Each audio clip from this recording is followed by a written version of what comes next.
Hello বন্ধুরা, কেমন আছো তোমরা সবাই? আবার এসে গেলাম আরো একটা নতুন ভিডিও নিয়ে। আজকের ভিডিওটি যাদবপুরে entrance examination previous years question সলভের দ্বিতীয় পর্ব। প্রথম পর্বের ভিডিওটি যদি তোমরা না দেখে থাকো তাহলে উপরে আই ডেসক্রিপশনে একটা লিংক রইলো, সেটা দিয়ে তোমরা দেখে নিও। তাহলে শুরু করা যাক আজকের ভিডিওটি। Welcome to Practice Hours Classes, Education for All. আমাদের প্রথম প্রশ্ন হচ্ছে, জারণ বিজারণ বিক্রিয়ায় 3 মোল ইলেকট্রন জড়িত গ্যালভানিক কোষের স্ট্যান্ডার্ড ইএমএফ যদি হয় 0.59 ভোল্ট, তাহলে বিক্রিয়ার ভারসাম্য ধ্রুবকের মান কত হবে? তাহলে এই প্রশ্নটা করতে গেলে আমাদের আগে জানতে হবে যে স্ট্যান্ডার্ড ইএমএফ মানে ই সেল, এটার ভ্যালু করে দিয়েছে 0.59 ভোল্ট, আর আমাকে বের করতে বলেছে বিক্রিয়ার ভারসাম্য ধ্রুবক অর্থাৎ কে ইকুইলিব্রিয়ামের মানটা কত হবে। এবার বন্ধুরা, তোমরা মনে রাখবে যে এই দুটোর মধ্যে কি সম্পর্ক আছে। এই দুটোর মধ্যে সম্পর্ক স্থাপিত হয় গিবসের মুক্ত শক্তি বা গিবস ফ্রি এনার্জি দিয়ে। এবার Gibbs free energy delta G সমান আমরা জানি minus n F E cell. আবার গিবস ফ্রি এনার্জির সঙ্গে ইকুইলিব্রিয়াম কনস্ট্যান্টেরও একটা রিলেশন রয়েছে, সেটা হচ্ছে আর টি এল এন কে ইকুইলিব্রিয়াম। এটা যদি আমরা 1 নম্বর সমীকরণ, এটাকে যদি 2 নম্বর সমীকরণ আমরা দাগ দিই, তাহলে 1 ও 2 নম্বর সমীকরণ তুলনা করে পাই আমরা minus n F E cell সমান দাঁড়াচ্ছে আর টি এল এন কে ইকুইলিব্রিয়াম। আবার এখান থেকে তাহলে এল এন কে ইকুইলিব্রিয়াম সমান পাচ্ছি minus n F R T E sell. এই এলএনটাকে যদি আমরা লগে কনভার্ট করি তাহলে আমরা 2.303 দিয়ে গুণ করতে হয়। লগ কে ইকুইলিব্রিয়াম সমান হচ্ছে minus n F by R T E cell. আবার লগ কে ইকুইলিব্রিয়াম সমান দাঁড়াবে minus 2.303 R T n F E cell. আচ্ছা, আমরা জানতাম নার্স্টের ইকুয়েশন থেকে delta E cell is equal to delta E zero cell minus 0.59 by n log of product concentration by reactant concentration। তাহলে এই যে 0.059 যে ভ্যালুটা পাই, সেটার ভ্যালু হচ্ছে 2.303 RT by F। সবগুলোই তো কনস্ট্যান্ট টার্ম, এর ভ্যালুগুলো বসালেই আমরা পেয়ে যাব 0.59।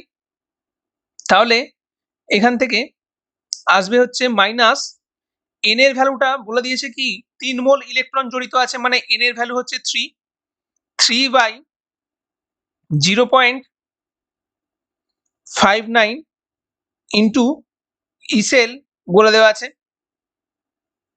আচ্ছা, এখানে একটা ভুল হলো, যেখানে 0.059 0.59 নয় 0.059 059, তাহলে এটা আসবে 0.059 ইন্টু 0.59। এটা তাহলে কাটাকুটি করলে আসবে হচ্ছে 10 টু দি পাওয়ার সরি 10 আসবে 30 মাইনাস 30 আর কে ইকুইলিব্রিয়াম আসছে 10 টু দি পাওয়ার মাইনাস 30। বন্ধুরা, আমাদের এখানে একটা ভুল হয়েছে ছোট, সেটা হচ্ছে ডেল্টা জি সমান আর টি এল এন কে ইকুইলিব্রিয়ামে এখানে একটা আগে মাইনাস আছে, তাহলে এই দুটো মাইনাস একে অপরের সঙ্গে ক্যান্সেল আউট হয়ে গিয়ে এখানে প্লাস হয়ে যাবে।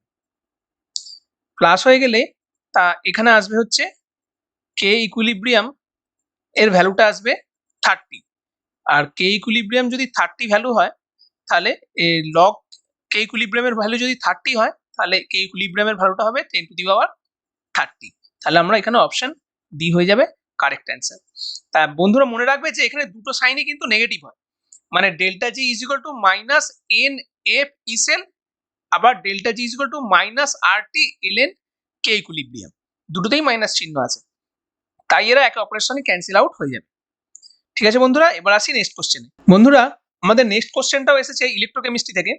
ইলেকট্রোকেমিস্ট্রিতে এখানে একটা সেলের নোটেশন দেওয়া আছে, যার E0 স্ট্যান্ডার্ড পোটেনশিয়াল ইএমএফ এর ভ্যালু দেওয়া আছে Ni2+ থেকে Ni এর মান দেওয়া আছে -0.25 ভোল্ট, আর Au3+ Au এর স্ট্যান্ডার্ড পোটেনশিয়ালটা দেওয়া আছে 1.5 ভোল্ট। সেখান থেকে বলে হচ্ছে যে কোষের ইএমএফটা কত হবে। যখনই এরকম একটা নোটেশন দেওয়া থাকবে, এটা মনে রাখবে বন্ধুরা যে প্রথমটাতে কি হয়েছে, অক্সিডেশন হয়েছে, মানে এই ডবল লাইনের বাঁ দিকে যেটা থাকবে সেটা হচ্ছে অ্যানোড, আর এটাতে কি হয়েছে, রিডাকশন হয়েছে, এই ডবল লাইনটা হচ্ছে সল্ট ব্রিজের ডান দিকে যেটা থাকবে সেটা হচ্ছে ক্যাথোড। আর ডেল্টা ইএমএফ এইটা হয় ই ক্যাথোড মাইনাস ই অ্যানোড। এবার প্রত্যেকটা ক্ষেত্রে কি রিডাকশন পোটেনশিয়াল দেওয়া আছে, তাহলে এখানে ক্যাথোডে কি আছে, Au3+ থেকে Au মানে হচ্ছে 1.5 ভোল্ট, আর অ্যানোডে আছে কি নিকেল, দুজনেরই গাঢ়ত্ব সমান, তাহলে এটা কি হয়ে যাবে -0.25, 1.5 প্লাস 0.25 সমান হচ্ছে 1.75 ভোল্ট, অর্থাৎ অপশন সি হয়ে যাবে এখানে কারেক্ট অ্যান্সার। এবার বন্ধুরা পরবর্তী কোশ্চেনে আসি। আছে হিলিয়াম প্লাস আয়নের আয়নন বিভব হাইড্রোজেন পরমাণুর আয়নন বিভবের তুলনায় কি হবে? উভয়ই গ্যাসীয় অবস্থায় রয়েছে। আয়নন বিভব মানে কি, একটা ইলেকট্রনকে বের করার জন্য যে পরিমাণ শক্তি লাগে, যদি হাইড্রোজেন থেকে একটা ইলেকট্রন বের করি সেখান থেকে তৈরি হবে H+, আর যদি হিলিয়াম প্লাস থেকে যদি একটা ইলেকট্রন বের করি তাহলে সেইটা তৈরি হবে হিলিয়াম 2+। আমরা জানি একটা পরমাণু যদি নিউট্রাল থাকে, নিস্তড়িত থাকে, সেখান থেকে একটা ইলেকট্রনকে বের করা তুলনামূলকভাবে সোজা হয়।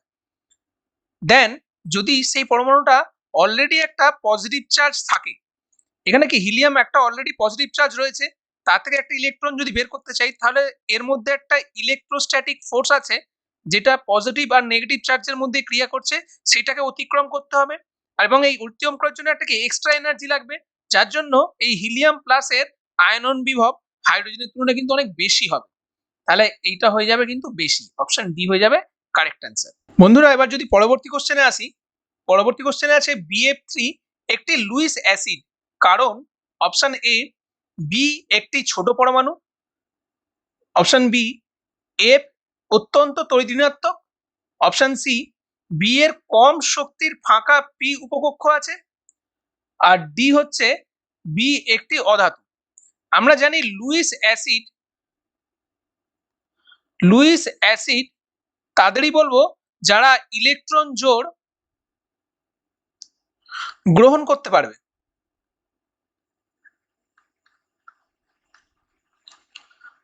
আর লুইস বেস তাদের বলবো যারা ইলেকট্রন জোড় দান করতে পারবে।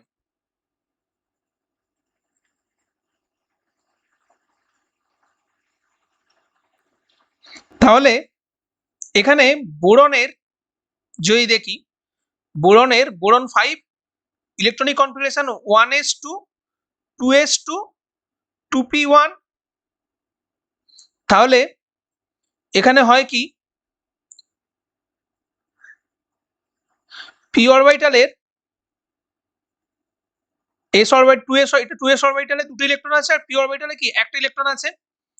এ যখন এটা হচ্ছে গ্রাউন্ড স্টেট,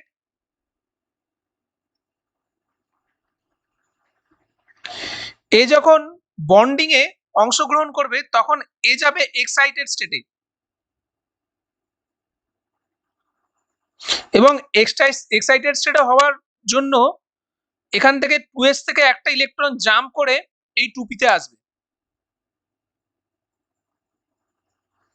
তাহলে এখন কনফিগারেশন হবে 2s এ আছে একটা ইলেকট্রন, আর 2p-তে আছে দুটো ইলেকট্রন।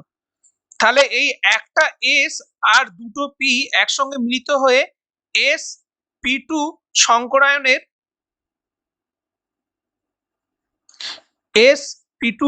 সংকরায়নের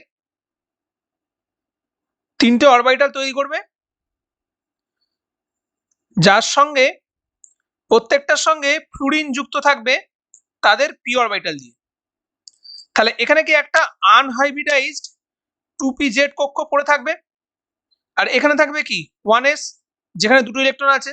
ভ্যালেন্স সেলে কিন্তু তিনটে ইলেকট্রন তিনটে হাইব্রিড সেলে থাকবে, আর একটা ভ্যাকেন্ট p অরবিটাল পড়ে থাকবে, যেইটাই কিন্তু বোরনকে একটা লুইস অ্যাসিড চরিত্র দেখাতে সাহায্য করবে, কারণ এখানে যে ফাঁকা অরবিটালটা পড়ে রয়েছে এই ফাঁকা অরবিটালেই কিন্তু সেই ইলেকট্রন জোড়টাকে গ্রহণ করতে পারে। তাহলে BF3 এর আমরা বোরনের হাইব্রিডাইজেশনটা পেলাম sp2, তার মানে হচ্ছে এর জিওমেট্রি হবে ট্রাইগোনাল প্ল্যানার।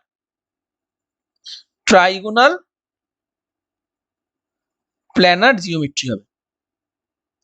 বন্ধুরা এখানে একটা জিনিস অ্যাডিশনালি আমি বলে রাখি, এই BF3 মলিকিউলের মাঝখানে কিন্তু এই বোরনের ফাঁকা p অরবিটাল রয়েছে। আবার আমরা ফ্লুরিনের সঙ্গেও জানি অতিরিক্ত ইলেকট্রন থাকে এবং এই ইলেকট্রনগুলি এর p অরবিটালে থাকে।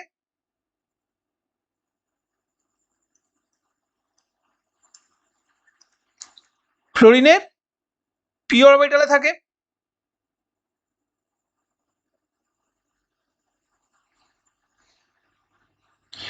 এবার হয় কি এখানে ব্যাক বন্ডিংটা যদি আমি দেখাতে চাই, তাহলে এই ফ্লুরিনটা এর উপরে ব্যাক বন্ডিং করবে, এর অরবিটাল থেকে এই অরবিটালটা ব্যাক বন্ডিং হবে, আবার এই অরবিটালটা থেকে এখানে ব্যাক বন্ডিং হবে।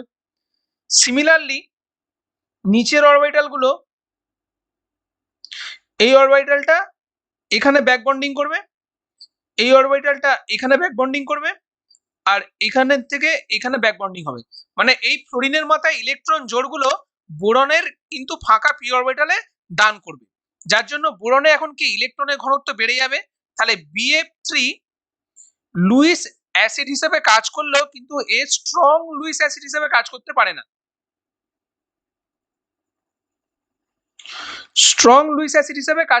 না। অন্যান্য BCl3, BBr3, BI3 এদের তুলনায় BF3 এর লুইস অ্যাসিডিক চরিত্র কিন্তু খুবই কম।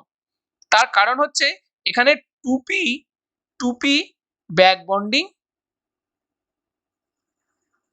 আছে, তাই কিন্তু এইটার লুইস অ্যাসিড চরিত্র খুব কম দেখায়। তাহলে অপশন কোনটা হবে? অপশন সি হয়ে যাবে অ্যান্সার, যেখানে বোরনের কম শক্তির ফাঁকা p উপকক্ষ আছে বলে। বন্ধুরা বোঝা গেল? এবার আমরা আসি পরের কোশ্চেনে। এই কোশ্চেনটি খুব ইন্টারেস্টিং কোশ্চেন এবং এতে আছে নিম্নলিখিত কোনটির আকার সবচেয়ে বড়? আছে লিথিয়াম AQ মানে হচ্ছে অ্যাকুয়াস, অর্থাৎ লিথিয়ামকে জলে দ্রবীভূত করে রাখা হয়েছে। সোডিয়াম আর সোডিয়াম প্লাসকে জলে দ্রবীভূত করা হয়েছে, মানে অ্যাকুয়াস মিডিয়ামে রাখা হয়েছে। আমরা যদি দেখি এরা সবাই দেখো গ্রুপ 1 এর মৌল। তাহলে গ্রুপ 1 এ যদি মৌলদের দেখি লিথিয়াম, তারপর হচ্ছে sodium, potassium, rubidium, caesium, francium থাকে। এবং উপর থেকে নিচে নামলে আমরা জানি কি আকার বাড়ে, সাইজ ইনক্রিজ করবে। যদি এদের সাইজ ইনক্রিজ করে তাহলে এদের করেসপন্ডিং যে ক্যাটায়ন গুলো তৈরি হবে Li+, Na+, K+, rubidium plus, caesium plus এবং ফ্রান্সিয়াম প্লাস, তাহলে এদেরও কি উপর থেকে নিচে যত নামবো তাদের সাইজ বা আকার বাড়তে থাকবে, কিন্তু এদের যদি আমি অ্যাকুয়াস মিডিয়ামে রাখি তাহলে Li plus aqueous, Na plus aqueous, K plus aqueous, Rb plus aqueous, Cs plus aqueous, এবং এফআর প্লাস অ্যাকোয়াস, এদের সবার ক্ষেত্রে কিন্তু উপর থেকে নিচে নামলে সাইজ হবে কমবে, সাইজ ডিক্রিজ করবে। অর্থাৎ উপর থেকে যদি নিচে থেকে যদি উপরে উঠি তাহলে কিন্তু সাইজ ইনক্রিজ করবে।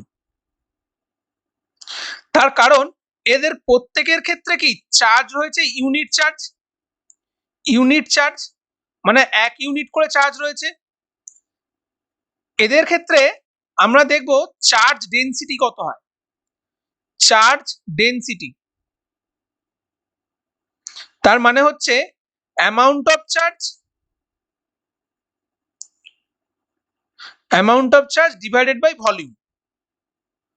অর্থাৎ প্রত্যেকটা ক্ষেত্রে কিন্তু অ্যামাউন্ট অফ চার্জ হচ্ছে কনস্ট্যান্ট 1 ইউনিট করে রয়েছে, তাহলে যার ভলিউম বেশি হবে তার চার্জ ডেনসিটি কম, মানে এফআর হচ্ছে কি সাইজে, এফআর প্লাস হচ্ছে সাইজে সব থেকে বড়, তাহলে এর চার্জ ডেনসিটি হচ্ছে সব থেকে কম, এবং এলআই প্লাস এ হচ্ছে সব থেকে ছোট, তার মানে হচ্ছে এর চার্জ ডেনসিটি এর সব থেকে বেশি। চার্জ ডেনসিটি যদি বেশি হয় তাহলে এলআই প্লাস আয়ন তার চারিদিকে ওয়াটার মলিকিউলকে বেশি সংখ্যক ভাবে জড়ো করতে পারবে। কিভাবে জড়ো করবে? H O H, H O H, H O H, H O H, H O H, এইভাবে কিন্তু লেয়ারে সে জলের মলিকুলকে নিজের চারিদিকে ধরে রাখবে। যখনই সে ওয়াটার মলিকুলকে নিজের চারিদিকে ধরে রাখবে তখন কিন্তু তার সাইজ হয়ে যাবে কি বড়। তার মানে যার চার্জ ডেনসিটি বেশি সে তত বেশি সংখ্যক ওয়াটার মলিকিউলকে তার নিজের চারপাশে বেষ্টন করে রাখতে পারবে, তাই তার সাইজ হয়ে যাবে সব থেকে বড়। তার মানে এখানে যদি দেখি, যদি এখানে এলআই প্লাস থাকতো তাহলে তার লিকুইড এর মাধ্যমে কিন্তু আকার সব থেকে বেশি হতো। যেহেতু এখানে এলআই প্লাস নেই, আমি তবুও কোশ্চেনটা একবার চেক করে নিচ্ছি। এখানে কোশ্চেনে একটু ভুল হয়েছে, এখানে এলআই প্লাস আছে, তাহলে এলআই প্লাসের জন্য কিন্তু এখানে বি অপশনটা হয়ে যাবে কারেক্ট অ্যান্সার। মানে সোডিয়াম প্লাসের থেকেও কিন্তু লিথিয়াম প্লাসের সাইজ কিন্তু হয়ে যাবে বড়। বন্ধুরা তোমরা এই কোশ্চেনটা নিশ্চয়ই ভালো করে বুঝতে পেরেছো। তাহলে আসি নেক্সট কোশ্চেনে। বন্ধুরা আমাদের পরবর্তী কোশ্চেন, কার্বন মনোক্সাইড সিও মানুষের জন্য অত্যন্ত ক্ষতিকারক কারণ অপশন এ এটি কলার জৈব পদার্থ হ্রাস করে, অপশন বি এটি অতিরিক্ত CO2 উৎপন্ন করে, অপশন সি এটি হিমোগ্লোবিনের সাথে মিলিত হয় এবং রক্তে অক্সিজেনের ঘাটতি ঘটায়, অপশন ডি এটি রক্তে উপস্থিত অক্সিজেনের সাথে মিলিত হয়ে CO2 গঠন করে। দেখো যদি কার্বন ডাইঅক্সাইড হিমোগ্লোবিনের সঙ্গে যদি যুক্ত হয় তাহলে তৈরি করে হচ্ছে কার্বক্সি হিমোগ্লোবিন, কার্বক্সি হিমোগ্লোবিন। আর যদি কার্বন মনোক্সাইড সে যদি হিমোগ্লোবিনের সঙ্গে যুক্ত হয় সে তৈরি করে কার্বামিনো হিমোগ্লোবিন। এই কার্বামিনো হিমোগ্লোবিন রক্তে পুনরায় যখন রক্তটা ফুসফুসে গিয়ে উপস্থিত হয় তখন কি হিমোগ্লোবিন থেকে কার্বন ডাইঅক্সাইড খুলে যায় এবং হিমোগ্লোবিনের সঙ্গে কি অক্সিজেন যুক্ত হয়। এই হিমোগ্লোবিনের সঙ্গে কার্বন মনোক্সাইডের বন্ডটা এতটাই শক্ত থাকে যে এই হিমোগ্লোবিনকে সে অক্সিজেনের সঙ্গে আর যুক্ত হতে দেয় না। সেই জন্য কি হয়, ব্লাডে অক্সিজেনের মাত্রা কমে যায় এবং কার্বন মনোক্সাইড এইভাবে অতিরিক্ত গ্রহণ করতে থাকলে মৃত্যুও ঘটতে পারে। তাহলে কার্বন মনোক্সাইডের কাজ কি, সে হিমোগ্লোবিনকে অক্সিজেনের সঙ্গে যুক্ত হতে বাধা দেয়। তাহলে অপশন সি হয়ে যাবে কারেক্ট অ্যান্সার। বন্ধুরা কোশ্চেনটা তোমরা বুঝতে পেরেছো? যদি সেশনটি তোমাদের ভালো লেগে থাকে তাহলে অবশ্যই সেশনটিকে লাইক করো এবং চ্যানেলটিকে সাবস্ক্রাইব করে আমাদের আরো ভালোভাবে অনুপ্রাণিত করো, আমরা যাতে ভবিষ্যতে আরো ভালো ভালো কোনো ভিডিও তোমাদের সামনে আনতে পারি। তাহলে আমরা পরবর্তী ভিডিওতে আসি। আমাদের পরবর্তী কোশ্চেন হলো, নিচের কোনটি অর্গানোমেটালিক যৌগ হিসাবে বিবেচিত হয় না? প্রথমেই আছে জেসিস সল্ট। জেসিস সল্টের ফর্মুলা হলো কে পিটি সিএল সিএল সিএল, আর এখানে একটা ইথিলিন মলিকিউল যুক্ত থাকে। এটা হয়ে গেল জেসিস সল্ট। গ্রিগনাল রিএজেন্ট কি? এটা একটা কমন ফর্মুলা ধরে নিই, CH3 MgI যদি বলি ফেরোসিন, ফেরোসিনের ফর্মুলা হচ্ছে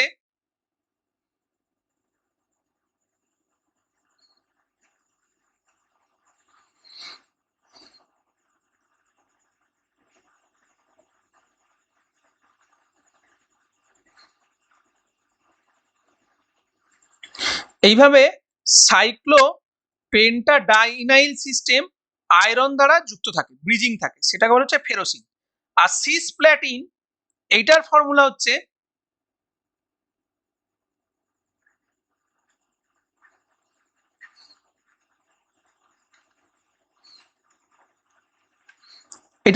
সিসপ্ল্যাটিন। আমরা এই অর্গানোমেটালিক যৌগ তাদেরই বলবো যেখানে মেটালের সঙ্গে কার্বনের সরাসরি বন্ধন থাকবে, কার্বনের সরাসরি বন্ধন থাকবে। তাহলে দেখো এখানেও কিন্তু মেটালের সঙ্গে প্ল্যাটিনামের সঙ্গে এই ইথিলিন মলিকিউলটার একটা বন্ডিং রয়েছে। তাহলে এটাও একটা কি অর্গানোমেটালিক কম্পাউন্ড। ব্রিগনার রিজেন্টে তো আছেই ম্যাগনেসিয়ামের সঙ্গে কার্বনের, ফেরোসিনেও কিন্তু আছে আয়রনের সঙ্গে কার্বনের বন্ড আছে, কিন্তু এখানে দেখো কোনো কার্বন ময়েটেই নেই, এখানে শুধু রয়েছে প্ল্যাটিনাম, ক্লোরাইড আয়ন আর অ্যামোনিয়া NH3।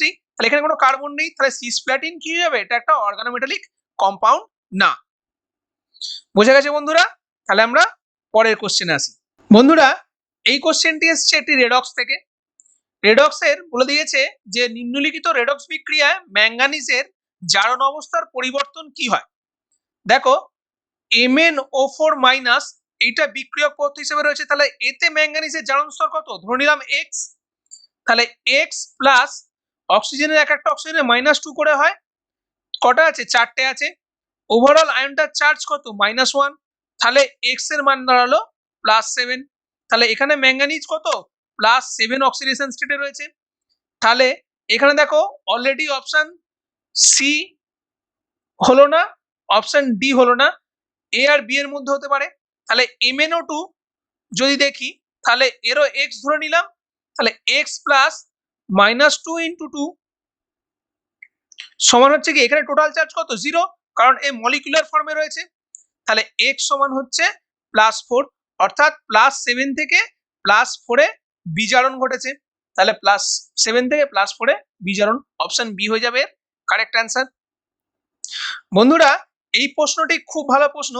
দেখো গ্রুপ 16-এর যে এলিমেন্ট গুলো আছে, গ্রুপ 16-এ আছে অক্সিজেন, সালফার, সেলেনিয়াম, টেলুরিয়াম আর পোলোনিয়াম।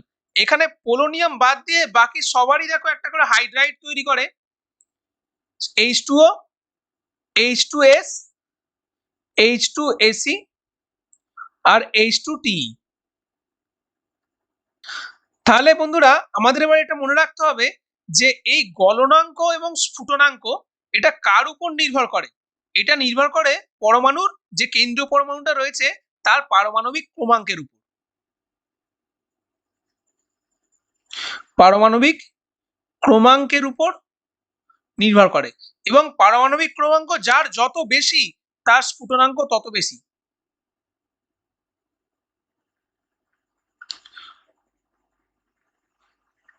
তাহলে যদি তাই দেখি তাহলে উপর থেকে নিচে কি পারমাণবিক ক্রমাঙ্ক বাড়ছে বাড়ছে, তাহলে স্ফুটনাঙ্কের কম হওয়ার কথা কি, H2O এর সব থেকে কম, তারপর H2S, তারপর H2Ac, তারপর H2TE।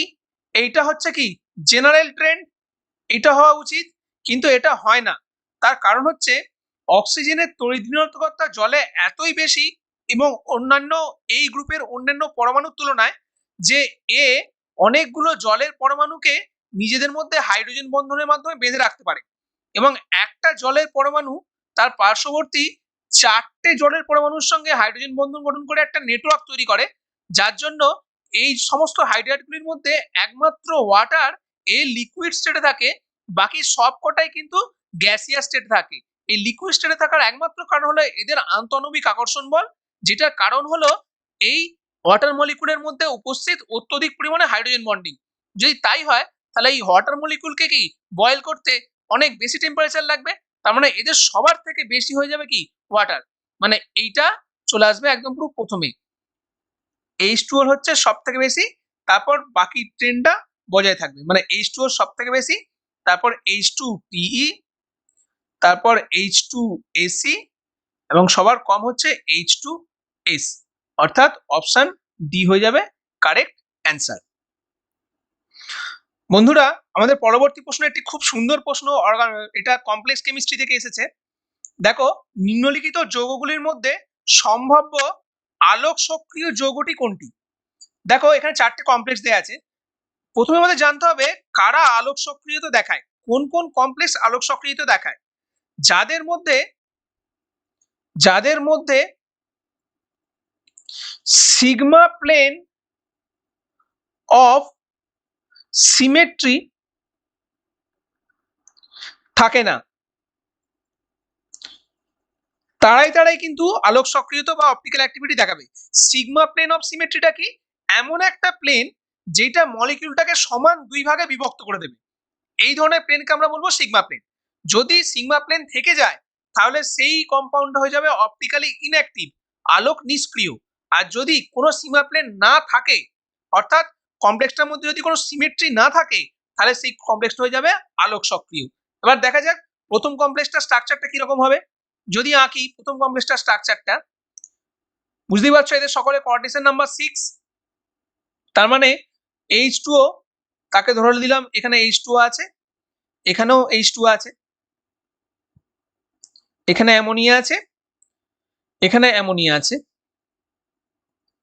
এখানে আছে Cl, এখানে রয়েছে Cl। আমরা যদি এখানে একটা এইরকম একটা প্লেন কল্পনা করি, তাহলে দেখো উপরটার প্রতিবিম্ব নিচেরটা, মানে এই প্লেনটা এই পুরো মলিকিউলটাকে সমান দুই ভাগে ভাগ করে দিচ্ছে। তার মানে এটা হচ্ছে একটা কি সিগমা প্লেন, এবং এই সিগমা প্লেন থাকার জন্য প্রথমটা কি হয়ে যাবে কি অপটিক্যালি ইনঅ্যাক্টিভ। এবার যদি আমরা সেকেন্ড অপশনটাই দেখি, সেকেন্ড অপশনটা আছে CO, তার সঙ্গে রয়েছে তিনটে NH3, NH3, NH3, NH3, দুটো NO, এটা একটা NO2, এটা একটা NO2, আর একটা রয়েছে Cl।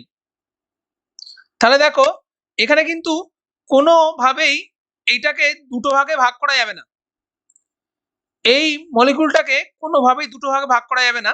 তাই এই মলিকিউলটা হয়ে যাবে কি আলোক সক্রিয়, অপটিক্যালি অ্যাক্টিভ। আবার যদি দেখি CO, তার সঙ্গে CN যুক্ত রয়েছে 5টা,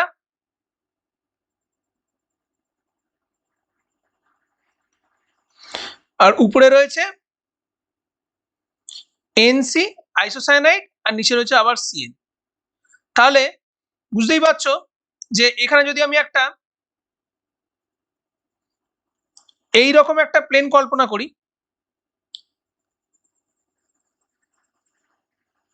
তাহলে কি মলিকিউলটা সমান দুই ভাগে বিভক্ত হয়ে যাচ্ছে, যার জন্য এই কমপ্লেক্সটা হয়ে যাবে কি অপটিক্যালি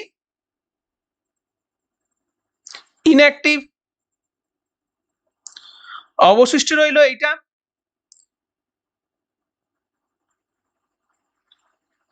এটা দেখতে গেলে chromium OH2, OH2, OH2, OH2, উপরে একটা Cl, নিচে একটা Cl। আর এখানে যদি এরকম একটা প্লেন কল্পনা করি, তাহলে উপরটা নিচেটা সমান দুই ভাগে বিভক্ত হয়ে যাচ্ছে, অর্থাৎ এখানেও সিগমা প্লেন আছে, এবং এইটাও হয়ে যাবে কি অপটিক্যালি ইনঅ্যাক্টিভ। তাহলে এখানে বুঝতে পারছো বন্ধুরা, শুধুমাত্র একটাই অপশন রয়েছে, সেটা হচ্ছে অপশন বি, যেটা হয়ে যাবে অপটিক্যালি অ্যাক্টিভ, অপটিক্যালি অ্যাক্টিভ, এবং এইটাই হবে এর কারেক্ট অ্যান্সার। বন্ধুরা, আজকের প্রশ্নের উত্তরের সেশনটা এই পর্যন্তই। পরবর্তী সেশনে আবার দেখা হবে আরো 10টি প্রশ্নের উত্তর সলিউশন নিয়ে। আজকের মতো বিদায় নিচ্ছি।